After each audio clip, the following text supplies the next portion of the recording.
حضور صلی اللہ علیہ وآلہ وسلم نے فرمایا، کسی بھی بیماری کے جب تم شکار ہو جاؤ نا تو قرآن مجید کا دامن تھام لینا، اللہ تعالیٰ تمہیں شفا عطا فرمائے گا۔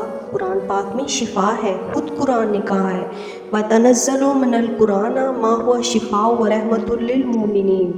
قرآن میں شفا ہے۔ دوسری حدیث، نبی پاک صلی اللہ علیہ وآلہ وسلم نے صحابی سے فرمایا کہ اس طرح کرو، قرآن مجید اور شہد کو لازم پکڑ لو۔ فرمایا دو چیزیں ہیں جن کے اندر اللہ نے شفا رکھی ہے۔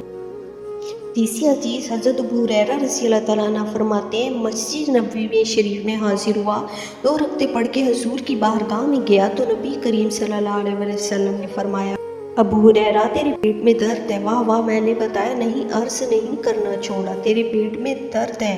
میں نے کہا حضور صلی اللہ علیہ وسلم تکلیف میں ہو؟ تو حضور نے فرمایا نماز پڑھ۔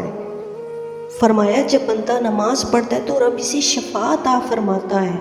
تو شہد میں شفا ہے، قرآن پاک کی تلاوت میں شفا ہے، اور نماز میں شفا ہے۔ نماز پڑھیں اور خوب پڑھیں، اور گھر میں بھی پڑھیں اور مسجد میں بھی پڑھیں، خوب پڑھیں۔ نبی پاک صلی اللہ علیہ وسلم تو ہر آفت کے وقت نماز ہی پڑھتے تھے۔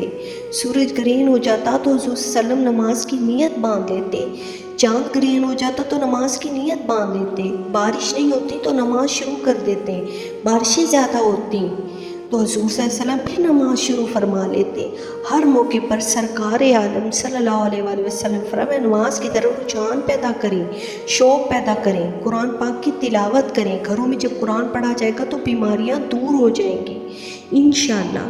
اپنی دعاؤں میں یاد رکھیے گا۔ اللہ تعالیٰ ہم سب کا حامی و ناصر ہو۔ تھینک یو سو مچ۔ اللہ حافظ۔